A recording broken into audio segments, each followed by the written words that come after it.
બનાસકાંઠામાં છેલ્લા કેટલાક સમયથી ભૂગર્ભ જળ ખૂબ જ ઊંડા જતા રહ્યા છે, ત્યારે આજે પાણી માટે ધાનેરામાં પુકાર પડ્યો છે। આજે 5 તાલુકાઓના ખેડૂતો ધાનેરામાં એકઠા થઈ અને પાણી માટે વલખા મારવા પડે તેવી પરિસ્થિતિ થઈ છે, ત્યારે પાણી માટે આવેદનપત્ર આપવાનું નક્કી કર્યું હતું। ધાનેરા, થરાદ, લાખણી, ડીસા અને દાંતીવાડા તાલુકાને નર્મદાનું પાણી આપવા તેમજ સીપુ અને દાંતીવાડા ડેમના વિસ્તારના લોકોને પાણી પૂરું પાડવા સહિત ખેડૂતોની સમસ્યાઓને લઈને ધાનેરામાં રાષ્ટ્રીય કિસાન સંઘ દ્વારા ધાનેરાના લાલ ચોકમાં પાણી અધિકાર માટે સભા ભરી ધાનેરા શહેરમાં રેલી નીકાળી નાયબ કલેક્ટરને આવેદનપત્ર આપી પાણી માટે માંગ। જમીન માપણીને લઈ અને ધાનેરાનું એટલે કે બનાસકાંઠા જિલ્લાનું એક પણ સર્વે નંબરમાં સાચી માપણી નથી થઈ, એને લઈ અને મામલતદારશ્રીને આજે અમે સવાલ કર્યો કે આ માપણી જ્યારે કામ પૈતું ત્યારે ક્રોસ વેરીફાઈ અમુક પર્સન્ટેજ મામલતદારે પણ કરવાના હોય છે। જો મામલતદારશ્રી તમે જો સાચું ક્રોસ વેરીફાઈ કર્યું હોત તો આ ખોટી માપણીના માન્યતા કેમ મળી? અને જો તમે રોક્યું જ નથી એનો અર્થ એવો ક્યાંક ને ક્યાંક તમારી સંડોવણી છે।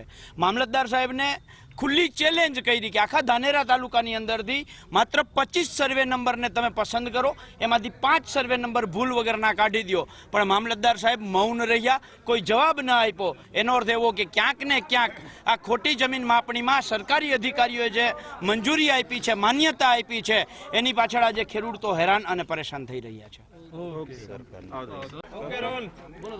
આજે ધાનેરા ખાતે રાષ્ટ્રીય કિસાન સંગઠન બનાસકાંઠા દ્વારા અને ધાનેરાની આજુબાજુના લગભગ 125 ગામડાના ખેડૂતો ભેગા થઈ અને બનાસકાંઠાના જે ઘણા ગામડાની અંદર પીવા પાણી માટે પણ ફાફા છે, તો અત્યારે ખેતી અને પશુપાલન માટે પાણી વગર કઈ રીતે કરવું એના માટે મા જંગી સભા અને રેલીનું આયોજન કરેલું હતું। હવે આ આયોજન દરમિયાન અમારે જે માટલાની અંદર પાણી નથી તો માટલા વગાડીને અમે સરકારને આંખો ખોલવાનો પ્રયાસ કર્યો છે કે આ માટલા માત્ર ને માત્ર વગાડવા માટે છે। જો સમજી જો તો સારી બાબત છે, નહીંતર આવનારી 2022ની વિધાનસભાની અંદર આ ખેડૂતો તમને કદાચ માટલા વગાડતા કરી મૂકે એમાં કોઈ શંકાને સવાલ નથી।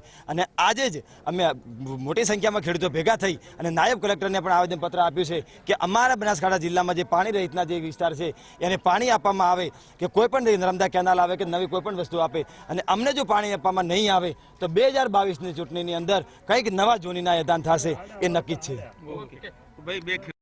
બનાસકાંઠા જિલ્લામાં મોટા ભાગના લોકો ખેતી અને પશુપાલન ઉપર આધારિત છે, ત્યારે જિલ્લાના મોટા ભાગના તાલુકાઓમાં પાણીના તળ ખૂબ જ ઊંડા જતા રહ્યા છે અને પાણીની કોઈ વ્યવસ્થા ન હોવાના કારણે ખેતી માટે સિંચાઈના પાણીની વિકટ પરિસ્થિતિ ઊભી થઈ છે। ત્યારે હવે પીવાના પાણી અને પશુપાલન માટે પણ પાણીની તંગી સર્જાતા ધાનેરા, થરાદ, લાખણી, ડીસા અને દાંતીવાડા તાલુકાને નર્મદાનું પાણી આપવા તેમજ સીપુ અને દાંતીવાડા ડેમના વિસ્તારના લોકોને પાણી પૂરું પાડવા સહિત લોકોની અનેક સમસ્યાઓને લઈને આજે રાષ્ટ્રીય કિસાન સંગઠન દ્વારા ધાનેરાના લાલ ચોક ખાતે ખેડૂતોની થતો નહીં, સરકાર પાણી આવતી નહીં, નહેરમાં પાણી જુદલામાં પાણી વારંવાર ઉગ્ર આંદોલન કરો, પાણી મેલે 2 દિવસ આવે પાછું ફરી બંધ કરે।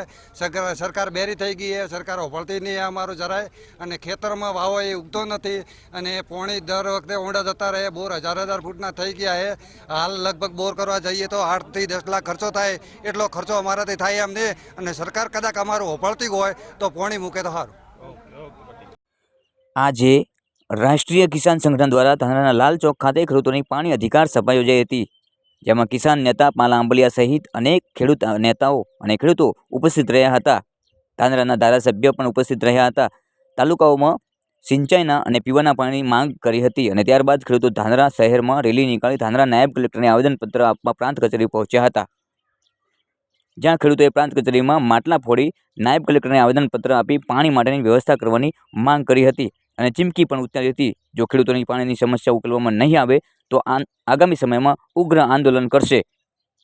જે પ્રકારે છેલ્લા કેટલાક સમયથી બનાસકાંઠામાં ભૂગર્ભ જળ ખૂબ જ ઊંડા જતા રહ્યા છે, ત્યારે આજે અનેક આગેવાનો ખેડૂતો જ્યાં અહીંથી બનાસકાંઠાના દિયોદરથી અમરાભાઈ ચૌધરી, કલ્યાણભાઈ, નરેશભાઈ ઠાકોર, પાલ આંબલિયા, રામસિંહભાઈ રાજપૂત, અનેક લોકો આ સંગઠન સાથે જોડાઈ અને ખેડૂતોને હાથ મજબૂત કર્યા હતા।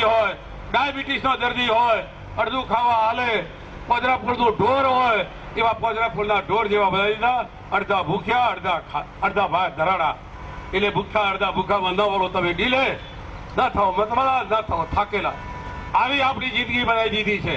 તો એના માટે આપણે સૌ જાગૃત થઈ જાઓ, અને આટલા જણાથી કઈ નહીં વળે કશું સરકારની કોઈ પેટમાંનું પાણી હલશે નહીં.